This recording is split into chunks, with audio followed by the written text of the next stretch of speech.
સુરતના કાપોદ્રા વિસ્તારમાં બાઇક ચાલકે બીઆરટીએસ બસ ડ્રાઈવરને માર માર્યો. પ્રતિબંધિત હોવા છતાં બીઆરટીએસ રૂટમાં બાઇક ચાલક ઘૂસી ગયો અને ત્યારબાદ બસ ડ્રાઈવરને હોર્ન મારવાને લઈને માર માર્યો. કાપોદ્રા વિસ્તારમાં આવેલા રામચોક ખાતે રાત્રિએ બીઆરટીએસ બસ પસાર થતી હોય આ દરમિયાન એક બાઇક ચાલક વચ્ચે આવીને બાઇક ચલાવતો હતો. બસનો ડ્રાઈવર સાઈડમાં ખસી જવા માટે હોર્ન મારતો હતો.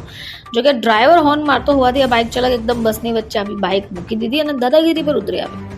ડ્રાઈવરને અભદ્ર ભાષામાં વાત પણ કરી અને માર પણ માર્યો. સાથે બસને પણ નુકસાન પહોંચાડ્યું. આ સાથે મુસાફરોએ બૂમાબૂમ કરી અને બાઇક ચાલક પોતાની બાઇક લઈ ફરાર થઈ ગયો. સમગ્ર ઘટનામાં બસમાં લગાવેલા સીસીટીવી કેમેરામાં આ ઘટના કેદ થઈ છે. બસના ડ્રાઈવરે બાઇક ચાલક વિરુદ્ધ કાપોદ્રા પોલીસમાં ફરિયાદ પણ આપી છે. બ્યુરો રિપોર્ટ, ચેનલ આઈ વિટનેસ, સુરત.